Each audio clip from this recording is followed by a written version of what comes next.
جس میں بہت بڑے بڑے ماڈرن جو آج کے پرنسپلز، وہ پرنسپلز طے کیے گئے تھے.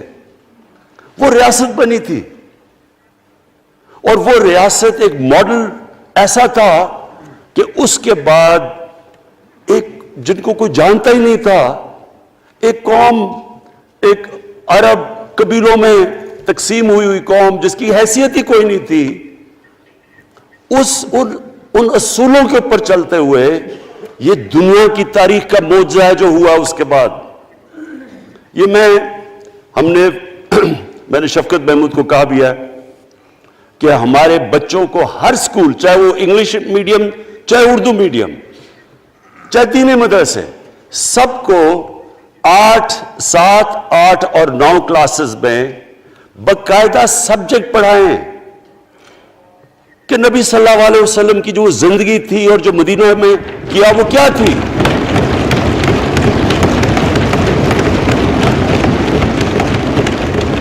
تاکہ ان کو پتہ چلے کہ اس ملک کا مقصد کیا تھا.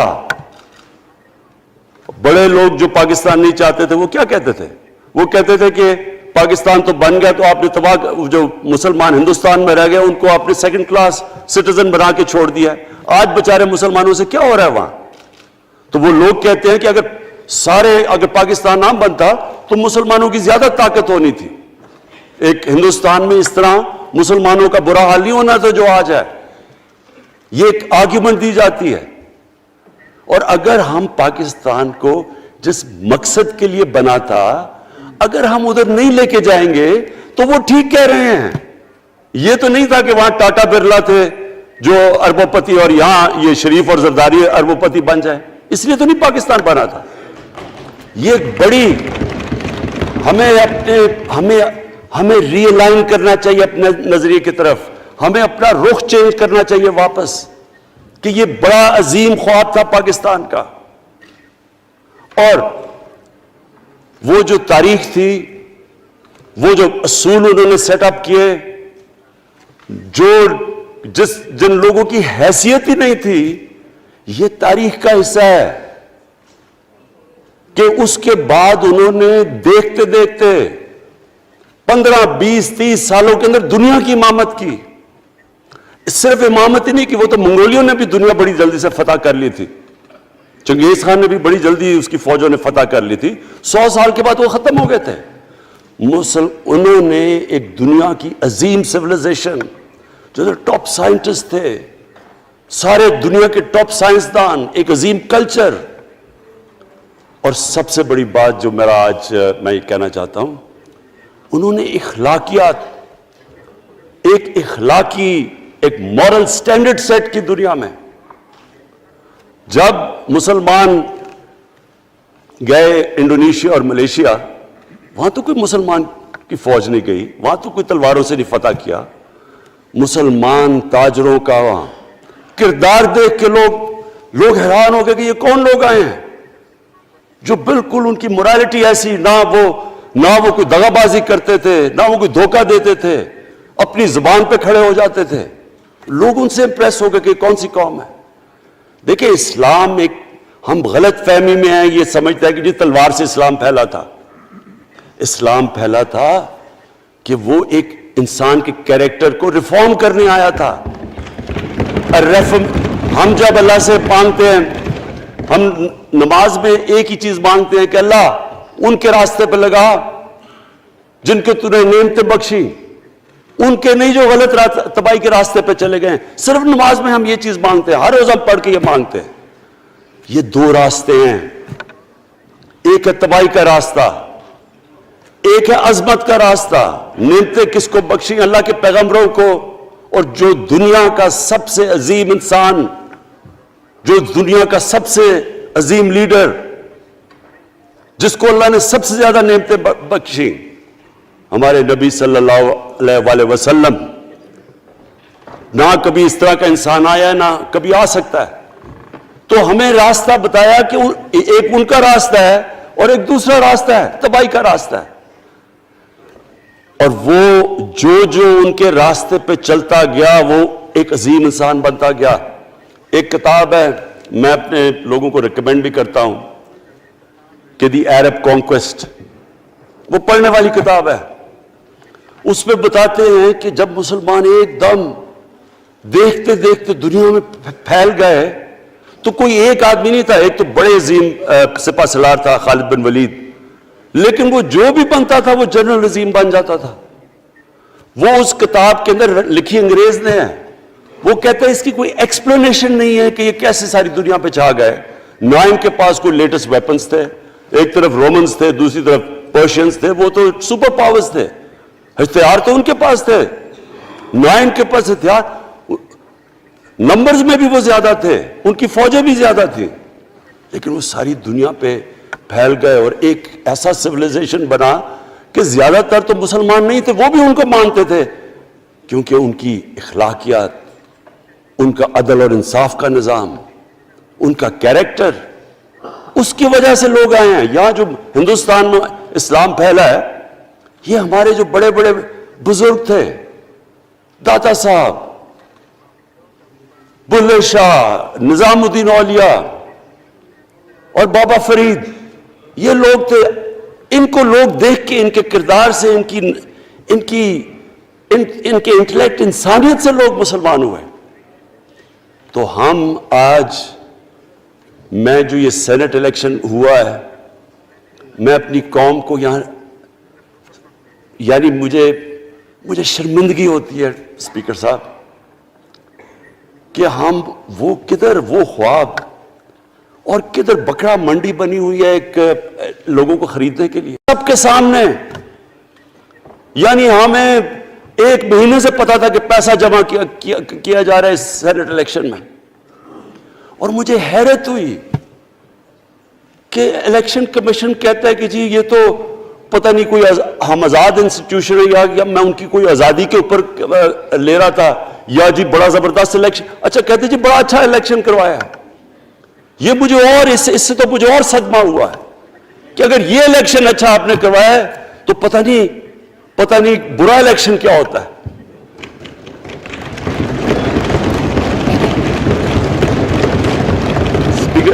اسپیکر صاحب یہ دیکھیں، مجھے یہ افسوس یہ ہوتا ہے کہ ہم ایک چیز سمجھتے نہیں ہیں.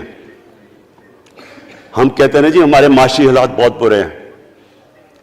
دیکھیں جی ہماری ڈیفیسٹ تھے، یہ ہمارے کرنٹ اکاؤنٹ، یہ جو بھی ہم کہتے ہیں، قرضے چڑھے ہوئے ہیں. یہ جو قرضے چڑھے ہوئے ہیں یہ ایک بیماری کے سمٹمز ہیں. بیماری کچھ اور ہے. اخلاقی طور پہ ہماری قوم کو تباہ کیا ہے، پھر معاشی تباہی آتی ہے. آج مجھے ایک ملک کا بتا دیں جس کی اخلاقیات اوپر ہو، جن کے مورل سٹینڈرڈز اوپر ہوں اور وہ غریب ہو. ایک ملک مجھے بتا دیں، اور کوئی ملک مجھے بتا دیں جتنا مرضی پیسہ ہو، وسائل ہو، سب کچھ ہو، لیکن وہاں کی بھی جو لیڈرشپ کرپٹ ہو، وہ مجھے بتا دیں کہ اس میں خوشحالی ہو. دیکھیں یہ ساتھ ساتھ جاتا ہے. اس وقت کیا ہوا تھا مدینہ کی ریاست میں؟ کیا انہیں کوئی سونا تیل مل گیا تھا؟ کیا ہوا تھا؟ کوئی ان کے پاس کوئی پیسے آ گئے تھے؟ کیسے وہ اوپر اٹھ گئے تھے؟ کوئی انہوں نے قرضے لیے تھے؟ کس طرح اٹھے تھے اوپر؟ دنیا کے عظیم لیڈر نے ان کی اخلاقیات اٹھا دی تھی. صادق اور امین،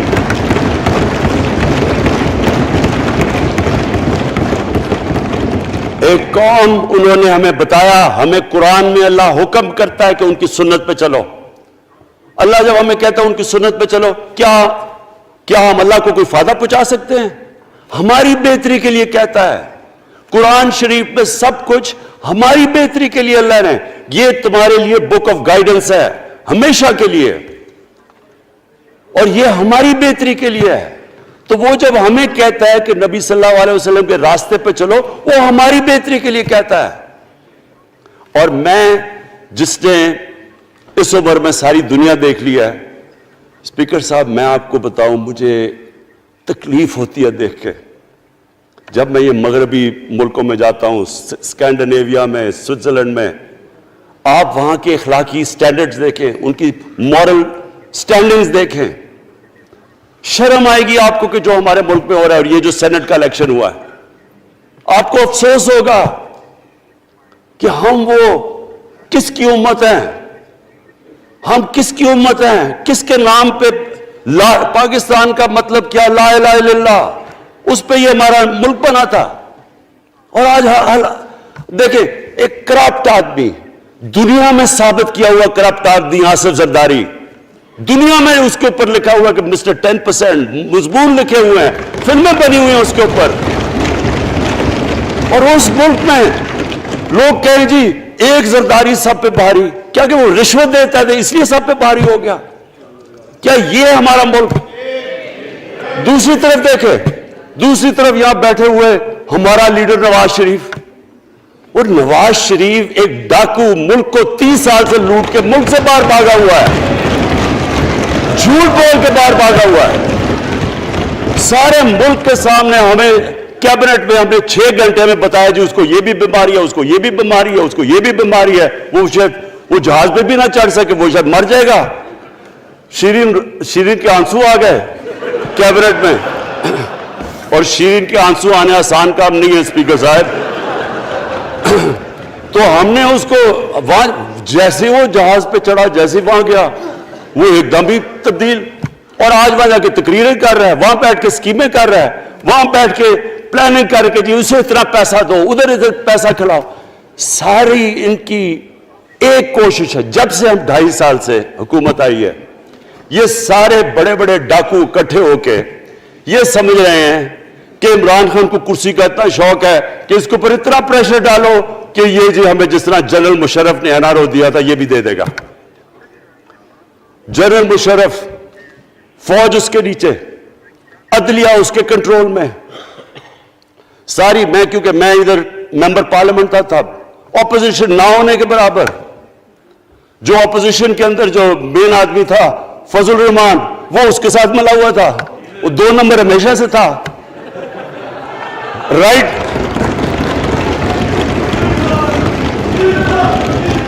اور وہ آدمی جس کے پیچھے امریکہ ان کی جنگ لڑ رہا تھا، سب کچھ وہ ان کے پریشر میں آ کے ان دونوں کو NRO دیا، اور اتنا بڑا اس ملک کے اوپر اس نے جرم کیا ہے۔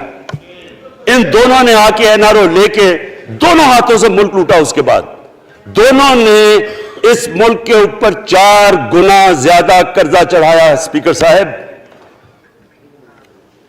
6,000 ارب سے ہمارا قرضہ جو ٹوٹل لائبلٹیز 30,000 ارب پہ پہنچا دی۔ آج ہمارے اوپر کیا مسئلہ ہے؟ ہمیں یہ قرضوں کی قسطیں دیتے ہوئے بیچارے لوگوں کے اوپر بوجھ ڈالنا پڑتا ہے۔ یہ جو مہنگائی ہے اس کے بعد میں بعد میں بات کرتا ہوں، لیکن میں پہلے یہ بات کمپلیٹ کر لوں کہ دیکھیں اسپیکر صاحب، میں یہ 2.5 سال سے تماشے دیکھ رہا ہوں۔ یہاں پہلے دن پرائم منسٹر بن کے پرائم منسٹر تقریر کرنے جا رہا ہے، کھڑے ہو کے تقریر نہیں کرنے دی۔ کیوں تقریر نہیں کرنے دی؟ کیونکہ ان کو پہلے دن سے ڈر تھا کہ یہ ہمارے جو کرپشن کے کیسز یہ معاف نہیں کرے گا۔ کرپشن کے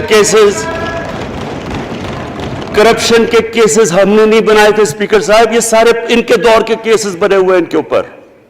آپس میں تو ان کا مکمکا تھا، اپنا نیب کا چیئرمین آپس میں مل کے کیسز ان کے بند کر رہا ہے۔ عدلیہ اس وقت کی عدلیہ وہ ان کے ہاتھ میں تھی، ان کو تو مسئلہ ہی کوئی نہیں تھا۔ وہاں $60 ملین آصف زرداری کا سوئٹزرلینڈ میں پڑا ہوا ہے، وہ جج کہہ رہا ہے کہ واپس لے کے آؤ۔ وہ یوسف رضا گیلانی جو یہاں سے سینیٹر بنا ہے، وہ پاکستان کا $60 ملین پڑا ہوا ہے سوئٹزرلینڈ میں، وہ جج کہہ رہا ہے کہ واپس لے کے آؤ۔ وہ کہتے نہیں جی میں نہیں خط لکھتا، بھئی آپ کے باپ کا پیسہ تھا، پاکستانی قوم کا پیسہ تھا، اس کے اوپر وہ ڈسکوالیفائی ہو جاتا ہے۔ وہ ایسے پھر ہے جس طرح نیلسن منڈیلا کہیں ڈسکوالیفائی ہو گیا۔ اسپیکر صاحب میں یہ چیزیں آپ کو اس لیے بتا رہا ہوں، میں تو ان کو 30 سال سے جانتا ہوں۔ دیکھیں جب تک ہم اس ملک میں اپنی اخلاقیات ٹھیک نہیں کریں گے، مورل سٹینڈرڈز ٹھیک نہیں کریں گے، جب اس طرح کے الیکشن ہوں گے کہ کھل کے پیسہ چل رہا ہے اور ہم کہیں گے نہیں جی وہ پٹواری کیوں پیسے لیتا ہے، تو وہ تھانے دار کیوں پیسے لیتا ہے، وہ سرکاری نوکر، وہ تو بیچارہ جو نچلا طبقہ ہے وہ تو واقعی جس طرح شیخ رشید نے کہا ہے مہنگائی جو بڑی ہے بیچارے لوگوں کی تنخواہ میں گزارا نہیں ہو رہا۔ ان کو ہم کہہ رہے ہیں کہ آپ بالکل ایماندار بنے اور یہ جن کا اتنا ان کے پاس پیسہ ہے اسپیکر صاحب، میں آپ کو یقین سے کہتا ہوں ان کو خود نہیں پتا کہ ان کا کتنا پیسہ باہر پڑا ہے. اتنا 30 سال سے چوری کر رہے ہیں یہ پیسہ، اور 30 سال سے پیسہ چوری کر کے اب ان کی کوشش یہ ہے کہ عمران خان کے اوپر پریشر ڈالو سارے چور مل کے کہ جی کبھی ہم گورنمنٹ گرا دیں گے، کبھی ہم وہ نکلاتے ہیں وہ. آپ سوچیں فیٹف کے اوپر، اب فیٹف ہماری وجہ سے تو نہیں فیٹف پہ ہم گرے لسٹ میں آئے، یہ تو نون لیگ کے دور میں گرے لسٹ میں آئے ہیں. اب اگر فیٹف کی بلیک لسٹ میں پاکستان جاتا ہے تو یہاں سب کو پتا ہے کہ سینکشنز لگ جائیں گی. تو آگے مشکل سے ہم نے اکانومی کو سٹیبلائز کیا، مشکل سے. اگر بلیک لسٹ میں جاتا ہے تو اکانومی سیدھی نیچے. آج جو لوگوں کو مشکل پڑی ہوئی ہے، اور مشکل پڑی ہوئی ہے ہمارے لوگوں کو مہنگائی کی، اس کی وجہ یہ ہے کہ ہمارا روپیہ جو تھا تقریباً 107 روپے کا، آج 160 روپے کا. تو جب روپیہ گرتا ہے تو ساری چیزیں باہر سے مہنگی ہو جاتی ہیں، پٹرول، ڈیزل، بجلی. اب بجلی کی آدھی بجلی ان سے باقی ڈالر کانٹریکٹس کے اوپر بجلی کے کانٹریکٹ سائن کیے ہوئے ہیں، وہ سب کچھ باہر سے. دالیں مہنگی، جو چیز باہر سے امپورٹ کرتے ہیں، گھی مہنگا، ساری چیزیں مہنگی ہو جاتی ہیں. تو یہ سوچ لیں کہ اگر ہمارے اوپر سینکشنز لگ جائیں، اگر ہمارے اوپر فیٹف کی سینکشنز لگ جاتی تو یہ تو آپ تو سوچ ہی نہیں سکتے کہ یہ ملک میں کیا حال ہونا تھا. تو ہم اپنے ملک کے لیے فیٹف کی ریکوائرمنٹ پہ لیجسلیشن کروا رہے ہیں، اور انہوں نے جناب اتنا بڑا وہ ذرا پکڑا، اتنا بڑا وہ لا دیا جی، اتنا بڑا جی، یہ 34 شکیں چینج کر دیں نیب میں. اب نیب کا فیٹف سے کیا تعلق ہے؟ انہوں نے سمجھا کیا عمران خان قابو آ گیا، اب تو یہ ڈر کے فیٹف کی بلیک لسٹ سے اب تو جناب ہمیں یہ 34 شکیں سائن کر کے تو نیب کو ختم کر دے گا. مطلب یہ کہ صرف ان کی چوری کے کیسز ختم ہو جائیں، بس ون پوائنٹ ایجنڈا ان کا. اور میں نے آپ کو پہلے دن یہاں سے کہا تھا، پہلے دن یہاں کھڑے ہو کے میں نے کہا تھا کہ ان کا صرف ون پوائنٹ ایجنڈا. میں ان کو جانتا ہوں، جب یہ سارے اپوزیشن میں میرے ساتھ تھے. ان کا صرف ایک خوف ہے کہ یہ این آر او نہیں دے گا، لہٰذا اس کو اتنا بلیک میل کرو. اور اب فیٹف کے اوپر تو یہ پھنس گیا ہے، تو اب اس سے لے لو، اس سے کنسیشن لے لو تاکہ نیب ختم ہو جائے. اب سوچیں کیا ان کو ملک کا فکر ہے؟ کیا ان کو نہیں پتا تھا کہ کیا ہونا ہے اگر فیٹف کی بلیک لسٹ پہ چلے جاتے ہیں؟ اس کے بعد انہوں نے جلسے کرنے کی کوشش کی، بڑا جی پبلک نکالیں گے ہم، مینار پاکستان کے اندر جلسہ. مینار پاکستان کا یہ جانتے نہیں. دیکھیں ان کے بھی آ گئے ایک شہزادہ ایک شہزادی جنہوں نے زندگی میں کبھی کام کیا نہیں ہے، نہ ان کو پتہ ہے کہ سٹرگل ہوتی کیا ہے. جناب مینار پاکستان خود ہی اخباروں کے اندر اپنے آپ کو پیسے خرچ کر کے اخباروں میں ذرا نمایاں کر کے جناب انہوں نے مینار پاکستان میں جلسہ کر لیا. اب میں تو جانتا ہوں مینار پاکستان، اور میں تو اپنے لاہور کو بھی جانتا ہوں، میں تو اپنے لاہور شہر کو بھی جانتا ہوں. وہ لاہور شہر ملک کا کوئی پیسہ چوری کیا ہو اس کے خلاف تو نکلائے گا، لیکن بڑے بڑے ڈاکو اگر وہ سمجھ رہے ہیں کہ اپنی چوری بچانے کے لیے لاہور شہر کو نکالیں گے تو وہی ہوا جو ان کے ساتھ مینار پاکستان میں ہوا. اب آ کے جو ڈاکٹر فہمیدہ مرزا نے بڑا اچھا آپ کو ایکسپلین کیا. انہوں نے بتایا کہ یہ کیوں ضروری تھا اوپن بیلٹ. انہوں نے بتایا کہ الیکشن کمیشن کی تو ریکوائرمنٹ ہے کہ آنسٹ ہو، فری اور فیئر الیکشن ہو. تو انہوں نے 2008 میں چارٹر آف ڈیموکریسی میں کہا ہوا کہ جی اوپن بیلٹ ہونی چاہیے، دونوں پارٹیز نے. اور اس کے بعد ایک دم وہاں سے دونوں سب ادھر سے بھاگ کے اور کہتے نہیں جی خفیہ بیلٹ ہونی چاہیے. میں نے تب کہہ دیا کہ خفیہ بیلٹ کا ایک مقصد تھا، سارے مل کے کوشش کریں گے کہ حفیظ شیخ کو ہرائیں، اور وہ جو آدمی جیتا ہے پاکستان کا کرپٹ ترین آدمی. میں ایک چیز آپ کو آج کہتا ہوں، یوسف رضا کے آپ صرف ایسٹس دیکھ لیں، پرائم منسٹر بننے سے پہلے تھے اور اس کے بعد کیا ایسٹس ہیں. بس ایک چیز دیکھ لیں، کوئی آپ کو کچھ کرنے کی ضرورت نہیں ہے، آپ کو پتا چلے گا انہوں نے اس نے کیا کیا اپنے زمانے میں. تو اس کو لا کے یہاں بٹھا کے تو جناب انہوں نے سارا پیسہ لگا کے, اور ہمیں سب پتا تھا کیا ہو رہا ہے, اور اس کو جا کے جناب انہوں نے ہروا دیا حفیظ شیخ کو. اب کیا پیغام گیا سارے ملک میں اس کا؟ میں نے کیوں یہ آج ووٹ آف کانفیڈنس لی ہے, اس کا کیا پیغام گیا دنیا میں؟ سارے لوگوں کے سامنے اوپن ہارس ٹریڈنگ, لوگوں کو راتوں کو کال کر رہے ہیں, یا میں تو خاص داد دینا چاہتا ہوں, میرے ممبرز بیٹھے ہیں, خواتین بیٹھی ہیں جن کو کالیں گئی ہیں رات کہ جی 2 کروڑ سے ریٹ شروع ہوگا, ہم اب آپ کو آگے پیسے دیں گے. ان کو ساروں کو پیسے آفر کر رہے ہیں. اور پھر اگر میں صرف الیکشن کمیشن کو ایک چیز کہنا چاہتا ہوں, آپ مہربانی کریں پاکستان کی ایجنسی سے صرف ایک سیکرٹ بریفنگ لیں, آپ ان کو اندازہ ہوگا کتنا پیسہ چلا اس الیکشن کے اندر, پتہ چلوائیں کیا ہوا اس الیکشن میں, تاکہ آپ اس طرح کی سٹیٹمنٹ نہ دیں کہ جی ہماری کوئی آزادی ختم کر رہی ہے. میں آپ کی آزادی ختم کر رہا ہوں یہ کہہ کے آپ کہ یہ جو الیکشن میں ہوا ہے. اسپیکر صاحب, میں آج اس اوکیزن کے اوپر, کیونکہ مجھے اس پہ کافی, میں 2.5 سال یہ بڑی چیزیں برداشت کرتا رہا ہوں, اور میں اس لیے صبر سے کرتا رہا ہوں کیونکہ ملک اتنا ہمارا مشکل میں ہے. جو ہمیں ٹائم ملا جب میری گورنمنٹ آئی, میں آپ کو یقین سے کہتا ہوں کہ ساری زندگی میری تو سٹرگل میں گزری. جو بھی آپ انسان کسی چیز میں کمپیٹ کرتا ہے, اگر آپ نے ملک میں اپنے سب سے ٹاپ 11 کھلاڑیوں میں پہنچنا ہے تو ایک بہت سارے ملک میں مقابلہ کر کے آپ وہاں پہنچتے ہیں, اس میں ایک بڑی سٹرگل ہوتی ہے, اونچ نیچ ہوتی ہے بڑی. اور پھر اگر آپ کو دنیا کے لیول پہ آپ کو اپنا, اگر آپ نے آپ کو منوانا ہے, اس کی اور ایک سٹرگل ہوتی ہے. اور میری اس سے زیادہ بڑی سٹرگل تھی کہ ایک آدمی جا کے ہاسپٹل بنانے کی کوشش کرے, اور وہ بھی کینسر ہاسپٹل, تو ایک وہ بہت بڑی سٹرگل تھی. پھر پالیٹکس میں لمبی سٹرگل رہی ہے, اکیلا تھوڑا سے لوگوں کے ساتھ شروع ہوا تھا, اور سٹرگل کر کے 14-15 سال تو مذاق اڑتا تھا میرا, سارے ہنستے تھے جب نام سنتے تھے میرا. تو ایک سٹرگل کر کے یہاں پہنچا ہوں. جو یہ 2.5 سال میں اسپیکر صاحب میں نے سٹرگل کی ہے, یہ میری زندگی کی سب سے مشکل سٹرگل تھی. اور کیوں مشکل تھی؟ کیونکہ جو یہ 10 سال میں اس کو ڈیکیڈ آف ڈارکنس کہتا ہوں, ایک ایک انہوں نے ادارہ تباہ کیا. صرف 10 سال پہلے اداروں کے حال دیکھ لیں, کوئی ادارہ اٹھا لیں, پی آئی لے لیں, ریلوے لیں, سٹیل مل 8 ارب روپے کا پروفٹ لے کے بیٹھی ہوئی تھی. 8 ارب روپیہ سٹیل مل میں پروفٹ تھا جب تک کہ زرداری نے ہاتھ نہیں مارا اس کو. اپنا وہ ریاض لال جی فرنٹ مین رکھ کے ہمارے سامنے, میرے پاس آئے لوگ چیمبر والے, انہوں نے کہا جی یہ سٹیل مل سستی بلٹس اس کو بھیجا, اس کے تھرو پیسے دے رہا ہے, وہ سٹیل مل آج بند پڑی ہے. ایک ایک ادارہ انہوں نے تباہ کیا, بھرتیاں کی لوگوں کی. وہ ادارے اتنے بڑے بڑے ہو گئے ہیں کہ وہاں پینشنز ہی اتنی آ گئی ہے کہ کچھ بچتا ہی نہیں ہے سیلریز اور پینشن کے بعد کے ادارے کو ٹھیک کر سکے. ایک ایک ادارہ تباہ کیا.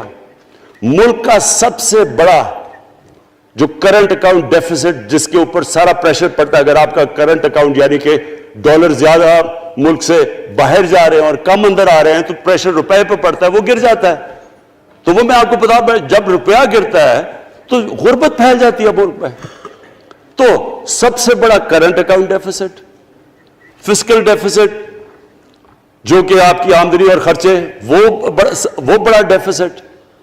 سارے ادارے خسارے میں. پاور کانٹریکٹس جو انہوں نے سائن کیے اسپیکر صاحب, یہ عمر ایوب آپ کو بتائے گا, وہ یعنی ایسے لگ رہا تھا کہ کسی دشمن نے آ کے ایک ملک کو نقصان پہنچانے کے لیے پاور کانٹریکٹ سائن کیے. ان کے اندر وہی پاور پروجیکٹس آپ کہیں اور دیکھ لیں, کسی اور ملک میں, بلکہ اپنے ملک میں دیکھ لیں, اور وہ دیکھیں کہ انہوں نے کس پیسے بنائے, وہ کس پیسے پہ. گیس کا کانٹریکٹ سائن کیا ہم نے آ کے اسی ملک سے 30% کم پیسے پہ گیس کا کانٹریکٹ سائن کیا, ان کا ہی کانٹریکٹ چینج کیا. ساری گورنمنٹ, جب اوپر سے پرائم منسٹر لگا ہوا پیسے بنانے, پرائم منسٹر ایک نوکری کر رہا ہے کس کے لیے, ایک دبئی کی کمپنی کے لیے. کبھی دنیا میں سنا ہے اس طرح؟ کبھی یہ مذاق سنا ہے جی کہ ملک کا پرائم منسٹر کسی دنیا کو دبئی کی کمپنی کے اندر نوکری کر رہا ہے؟ ادھر سے یہاں ڈیفنس منسٹر, ان کا فورن منسٹر, وہ دبئی کی کمپنی سے نوکری کر رہا ہے. اور وہ ایک انٹیریئر منسٹر، وہ کوئی سنا ہے سنتری بنا ہوا تھا کسی سعودی عربیہ کی کمپنی میں، مجھے نہیں پتا. کبھی یہ سنا ہے یہ ملک سے کسی ملک سے ایسا مذاق ہوا ہے؟ یہ سارے طریقے تھے اس ملک سے پیسہ منی لانڈر کر کے باہر لے جانا. آج مجھے یہ بتائیں، میں یہ جو سارے ہماری جو اپوزیشن ہے، میں ان سے سوچتا ہوں، میں کئی دفعہ ان کی شکلیں دیکھ کے پوچھتا ہوں ان سے کہ کیا آپ واقعی سمجھتے ہیں کہ آپ دونوں کے لیڈر ایماندار ہیں؟ کیا یہ واقعی سمجھتے ہیں کہ ان کی جو یہ دولتیں بنی ہیں یہ ایمانداری سے بنی ہیں؟ یعنی کیا ان کو کوئی ملک کی فکر نہیں ہے کہ یہاں کا پیسہ، کیا ان کے بیٹے ہیں، میں مجھے یہ بتائیں، 3 دفعہ ملک کا پرائم منسٹر، اس کے دونوں بیٹے باہر بیٹھے ہوئے ہیں. میں لندن کو جانتا ہوں اسپیکر صاحب، وہ اربوں اربوں روپے کی پراپرٹی ہے، وہاں کے بڑے بڑے رئیس ان ایریاز میں نہیں رہ سکتے جدھر ان کے 2 بیٹے رہ رہے ہیں. ملک سے بھاگ گئے. جی ہم پاکستانی شہری نہیں ہیں. کیوں پاکستانی شہری نہیں؟ کیوں یہاں بتا ہی نہیں سکتے کہ وہ پیسہ کدھر سے آیا جو انہوں نے اتنی بڑی پراپرٹیز لی ہوئی ہیں. اور یہ کچھ نہیں ہے جو انہوں نے بنامی پراپرٹیز لی ہوئی ہیں. کسی کو اندازہ ہی نہیں ہے ان کا کتنا پیسہ باہر پڑا ہے. زرداری کے پاس کیا تھا پہلے، اس کی جو باہر پراپرٹیز ہے. تو کیا ان لوگوں کو نہیں پتا کہ اس ملک کا پیسہ چوری کر کے یہ باہر لے کے جا رہے ہیں اور یہ پھر بھی ان کی سپورٹ کر رہے ہیں؟ اور یہ جو سینٹ کا الیکشن، کیا انہیں نہیں پتا کہ بڑا جی عقل مند پولیٹیشن ہے زرداری، لوگوں کو رشوت دے کے ان کو خرید رہا ہے؟ ساری قوم کے سامنے یہ ہو رہا ہے. میں یہ صرف آخر میں یہ کہنا چاہتا ہوں اس ایشو کو ختم کرتے ہوئے کہ دیکھیں اسپیکر صاحب، کوئی ملک آگے نہیں بڑھ سکتا ایسے. میں اکیلا عمران خان کو کرپشن کر کے کرپشن نہیں ٹھیک کر سکتا. میں عدلیہ کو کیا، کیسز تو عدلیہ میں ہے یا نیب کے اندر ہے، میرا تو ان کے اوپر کوئی کنٹرول نہیں ہے. میں آج پاکستان کی عدلیہ کو اور نیب کو، جو آپ کو میری گورنمنٹ سے مدد چاہیے کنوکشنز کرنے کے لیے، ساری چیزیں ایک طرف، یہ اس ملک کا سب سے بڑا مسئلہ ہے. جب تک آپ لوگوں کو سزا ہی نہیں دیں گے،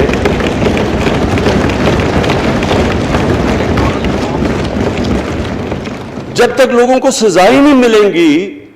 دیکھیں جی، کسی معاشرے میں جب سزا اور جزا ہی نہیں ہے، صرف غریب آدمی جیل میں جائے، طاقتور جلسے کرنے شروع ہو جائے کہ جی مجھے این آر او دو، وہ نیب کے عدالت سے نکلتے ہیں، پھول پھینک رہے ہیں ان کے اوپر. اربوں روپے کی چوری کی ہوئی ہے انہوں نے. وہ تو اسپیکر صاحب، میں ایک معاشرہ کرپشن کے خلاف لڑتا ہے. آپ جتنے مرضی قانون بنا دیں، وہ کرپشن کے خلاف، وہ کرپشن نہیں ختم کر سکتے. معاشرہ فیصلہ کرتا ہے کہ ہم نے اس ملک میں کرپشن نہیں ہونے دینی. معاشرے کی اخلاقیات ایسی ہونی چاہیے کہ جو کرپٹ آدمی ہو وہ کبھی اس کی شکل نہ دکھا سکے پبلک کے اندر. جو میڈیا کا رول ہے، میں اپنے میڈیا والوں کو بھی کہنا چاہتا ہوں، جو اسحاق ڈار سے کیا تھا ہارڈ ٹاک میں اسٹیون سیکر نے، وہ ہر جگہ یہ ہوگا. آپ جب بھی کسی بھی مغربی معاشرے میں کسی نے پبلک کا پیسہ چوری کیا، اس کی ضرورت نہیں ہوگی ٹی وی پہ جانے کے لیے. میں نے تو وہاں دیکھا ہوا ہے، بڑے بڑے نام، ایک دھبا لگتا ہے آپ کے اوپر کرپشن کا کیس، آپ سارے میڈیا سے باہر ہو جاتے ہیں. یہاں ہر روز شام کو بیٹھ کے اربوں روپے کی کرپشن کی ہوئی ہے، ان کو کسی نے قتل کیے ہوئے ہیں، اور آرام سے بیٹھ کے جراوہ میں لیکچر دے رہے ہوتے ہیں. اسپیکر صاحب، معاشرہ لڑتا ہے، اس کے اندر ہمیں سب کو مل کے اپنے ملک کو اگر بچانا ہے، معاشی طور پہ بھی بچانا ہے، پہلے ہمیں اپنے اخلاقی سٹینڈرڈز ٹھیک کرنے پڑیں گے. سارے ملک کو مل کے لڑنا پڑے گا.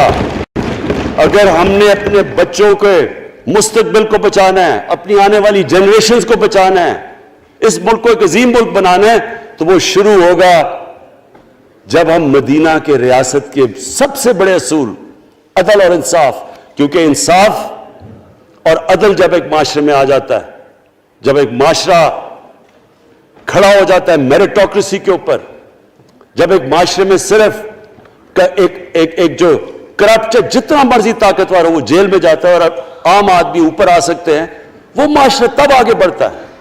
تو میں میں صرف اس کے اوپر یہ کہنا چاہتا ہوں کہ مجھے ساری قوم کی اس میں مدد کی ضرورت ہے. میں اپنی ساری زندگی کوشش کر چکا ہوں اور کرتا رہوں گا. میں تو اپنی پارٹی کو یہ بھی کہا تھا کہ اگر میری پارٹی ساری بھی چھوڑ دے میں اکیلا بھی ان کے خلاف لڑتا رہوں گا. میں تو کبھی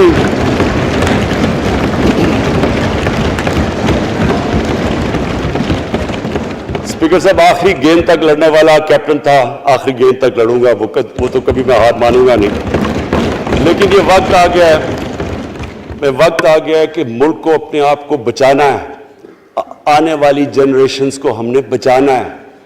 ہم تب تک نہیں کر سکتے انفارچونیٹلی جب تک ہم سب مل کے فیصلہ کریں کہ یہ جو اوپر بیٹھے ہوئے ہیں جنہوں نے 30 سال سے ملک کو چوری کر رہے ہیں, ان کو ہم بجائے وہ صحافی جا کے کہہ رہے ہیں جی ہائی کورٹ کے اندر کی جی اس کو تقریر کرنی دینی ہے. وہ نیلسن منڈیلا جو باہر بیٹھا وہ تقریر کرنا چاہیے جی. پتہ نہیں عوام کو سننا چاہیے کہ وہ یہاں سے بھاگا کیسے, اس کے پیسے کیسے. یعنی کہ میں حیران ہو گیا تب. اور اب اسپیکر صاحب میں صرف مختصر بات کر دوں آگے کی. دیکھیں پاکستان ایک مشکل وقت سے نکل کے اب ہم ایک سٹیبل اور آگے بڑھنے کے سٹیج پہ آ گئے. ہماری اللہ کا شکر ہے. جو سب سے مشکل چیز ہوتی ہے کرنٹ اکاؤنٹ, بڑی دیر 17 سال کے بعد 5 مہینے پاکستان کا جو کرنٹ اکاؤنٹ ہے وہ سرپلس پہ چلا گیا. یعنی ہمارے جتنے ملک میں ڈالرز آ رہے ہیں اور جتنے باہر جا رہے ہیں اللہ کا کرم ہے زیادہ ڈالرز آ رہے ہیں. ہمارا روپیہ خود ہی, ہم پیسے نہیں لگا رہے اس کو, خود روپیہ سٹرینتھ گین کر رہا ہے. یہ بڑا امپورٹنٹ ٹائم ہے کہ اس وقت, اور یہ اس کے باوجود کہ اس ملک میں کرونا ہوا, ساری دنیا کی اکانومیز کرونا میں بری طرح متاثر ہوئی, اس کے باوجود اوپر والے کے کرم خاص طور پہ. اور میں کہوں گا کہ ہماری جو ٹیم تھی, ہمارا جو جس طرح ہم نے مانیٹر کیا اور جس طرح ہم نے ڈیٹا بیس گیدر کیا اور ہم نے ہر ایک چیز فالو کر کے ہم نے جیسے اپنے لوگوں کو بچایا ہے. میں خاص طور پہ اپنی ٹیم یاسد عمر اور ہماری جو ٹیم تھی اپنی ڈاکٹر فیصل مین کو خاص طور پہ خراج تحسین پیش کرتا ہوں. تو اس مشکل وقت سے بھی آپ دنیا میں دیکھیں اور جس طرح پاکستان نکلا. اب دیکھیں آگے ہمارا چیلنج کیا ہے. ہمارا چیلنج یہ ہے کہ ہم اپنی جو ایکسپورٹس ہیں ان کو بڑھائیں, کیونکہ صرف گروتھ ایک ہی طرح ہوتی ہے ایکسپورٹ لیڈ. اللہ کا شکر ہے کہ بیرون ملک پاکستانیوں نے ریکارڈ پیسہ پاکستان بھیجا ہے جو کہ ہمارے ملک میں آیا ہے ریمیٹنسز کے. اب ہم نے انویسٹمنٹ کے اوپر لگے ہوئے ہیں. اس وقت سب سے زیادہ کمپنیز رجسٹر ہوئی ہیں SECP میں. اس کا مطلب کہ نئی انویسٹمنٹ پاکستان میں آنے والی ہے. لوگ تیار ہو گئے انویسٹ کرنے کے لیے. ہمارا صرف مسئلہ اسپیکر صاحب ایک ہے بجلی کا. یہ بڑا مسئلہ ہے. کانٹریکٹ مہنگے سائن کیے ہوئے, جس بجلی جو کانٹریکٹ سائن کیے ہوئے ہیں اس کو جس پہ وہ بجلی پروڈیوس ہو رہی ہے, بدقسمتی سے وہ اگر بجلی کی قیمت بڑھاتے ہیں تو لوگ آگے اور مشکلوں میں پڑے ہوئے ہیں. بجلی کی وجہ سے سب چیزیں مہنگی ہو جاتی ہیں. نہیں بڑھاتے تو قرضے, وہ جو گردشی قرضے ہیں وہ بڑھتے جا رہے ہیں. ہمارا ایک یہ چیلنج ہے. اس کے اوپر صرف اپنی قوم کو بتانا چاہتا ہوں کہ باقاعدہ ہم ہر طریقہ سوچ رہے ہیں کہ ہم نے اس میں سے کیسے ہم نے اپنے لوگوں کے اوپر بوجھ کم کرنا ہے. ایک تو میں اپنی ٹیم کو یہ بھی کامیابی دیتا ہوں کہ بڑی دیر اور مشکلوں سے IPPs کے ساتھ ہم نے نئے کانٹریکٹ سائن کیا جس کے اندر بہت پاکستان کا پیسہ بھی بچے گا اور جو آگے جا کے قرضہ بڑھنا تھا وہ نہیں بڑھے گا. جو میرے اوپر سب سے زیادہ پریشر ہے اس وقت اسپیکر صاحب وہ ہے مہنگائی کا. مہنگائی میں نے آپ کو بتا بھی دیا کہ مسئلہ ایک جب آپ کی روپیہ گرتا ہے تو جب چیزیں مہنگی ہو جاتی ہیں ایک وہ ہے. لیکن میں اپنی قوم کو صرف ایک چیز کہنا چاہتا ہوں کہ سب سے زیادہ اس وقت میری حکومت ایک ہی چیز پہ لگی ہوئی ہے کہ ہم کس طرح لوگوں کے اوپر مہنگائی کا بوجھ کم کریں. اس کے لیے ہم بڑی بڑی چیزیں آپ کے سامنے لے کے آئیں گے آنے والے دنوں میں, جس میں کوشش یہ ہے کہ ہم اپنے ملک میں جو سارا نچلا طبقہ ہے ان کو سبسڈائز کریں. اپنے احساس پروگرام کے ذریعے ان کو ڈائریکٹلی ہم فنڈ کریں. یہ انشاءاللہ آپ کے ساتھ آئے گا. ابھی میں نے ایکسپیریمنٹ ایک اور شروع کر دیا, وہ ایک ہفتے تک ابھی ٹرائل پہ ہے کہ ہم ایک پروگرام لے کے آ رہے ہیں کوئی بھوکا نہ سوئے. ہم نے خاص کچنز بنائے ہیں, ایریاز چوز کیے ہیں جدھر سب سے زیادہ بھوک ہے, تاکہ ہم کم از کم جب تک ہماری ملک اٹھتا ہے اوپر, ہم کم از کم ان تک کھانا پہنچائیں کہ ہمارے ملک میں کوئی بھوکا نہ سوئے. اور یہ پوری میں کیمپین شروع کرنے لگا ہوں. ہیلتھ کارڈ پنجاب کے اندر اور پختونخوا میں, پختونخوا کی گورنمنٹ کو تو میں خاص مبارک دیتا ہوں کہ انہوں نے سارے اپنے پختونخوا کے لوگوں نے خاندانوں کو کور کر لیا ہیلتھ انشورنس سے. یہ بڑے بڑے امیر ملکوں میں بھی ایسا نہیں ہوتا کہ ہر ایک خاندان کے پاس 10 لاکھ روپے کی انشورنس ہوگی, کسی بھی ہسپتال میں جا کے اپنا علاج کروا سکیں. میں خاص طور پہ محمود خان اور آپ کی کیبنٹ کو مبارک دیتا ہوں. پنجاب کیونکہ بہت بڑا ہے, انہوں نے بھی فیصلہ کر لیا ہے. عثمان بزدار آپ کی اور آپ کی ٹیم کو میں خاص مبارک دیتا ہوں کہ اس سال کے اینڈ تک وہ سارے پنجاب کے اندر ہیلتھ کارڈ پہنچا دیں گے.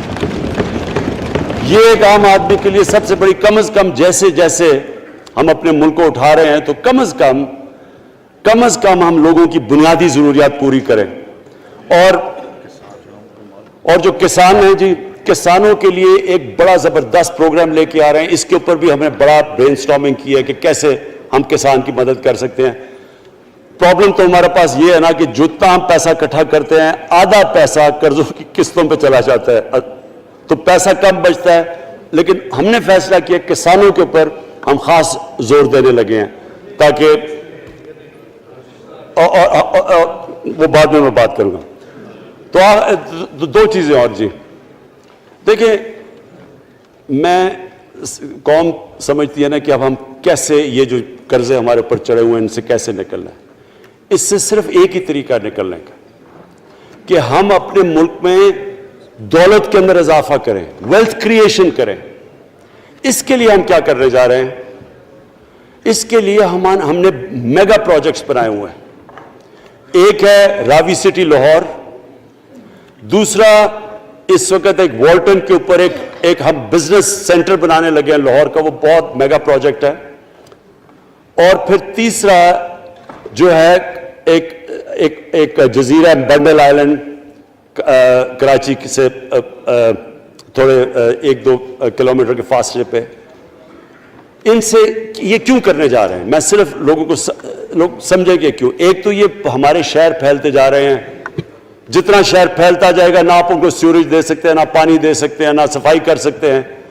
تو جو دنیا کے ماڈرن سٹیز ہیں وہ اوپر جاتے ہیں, یعنی وہ بلڈنگ اوپر جاتی ہے, بجائے اگر آپ پھیلتے جائیں تو مشکل ہو جاتا ہے سرو کرنا. تو ایک تو ماڈرن سٹیز پہلی دفعہ بنا رہے ہیں پاکستان میں اسلام آباد کے بعد. ایک وہ راوی سٹی, وہ بہت ضروری ہے. اس سے لاہور کا جو پانی نیچے جاتا جا رہا ہے وہ ہم وہاں بیراج بنا کے پانی اس کا بچانے لگے ہیں. اور دوسرا ماحولیات کے لیے وہاں ہم بہت بڑے پیمانے پہ اربن فارسٹ اور درخت اگانے لگے ہیں, کیونکہ وہاں لاہور میں بہت بڑا پرابلم ہے اس کا. وہی بنڈل آئلینڈ کا بھی مقصد یہ ہے کہ وہاں سارا سیوریج جا رہا ہے کراچی کا, اس کی سیوریج کو ٹریٹ کریں اور ایک ماڈرن سٹی بنائیں, بجائے کراچی پھیلتے پھیلتے حیدرآباد پہنچ جائے. ایک پوری اوپر سٹی بنائیں جو ایک ماڈرن سٹی ہو.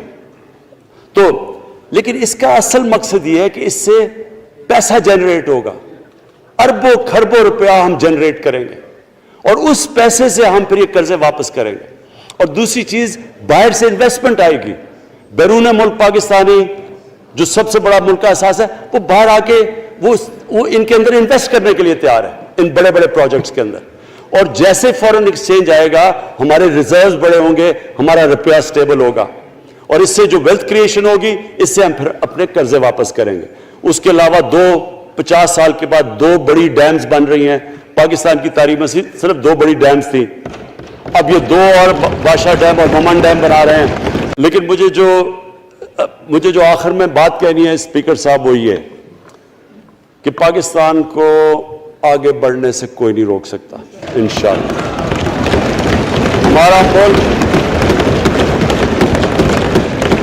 ہمارے ملک میں, کیونکہ میں شاید ہی لوگ اتنا اپنے ملک کو انہوں نے اس طرح دیکھا ہے جیسے میں نے سارا ملک پھیرا ہوا ہوں.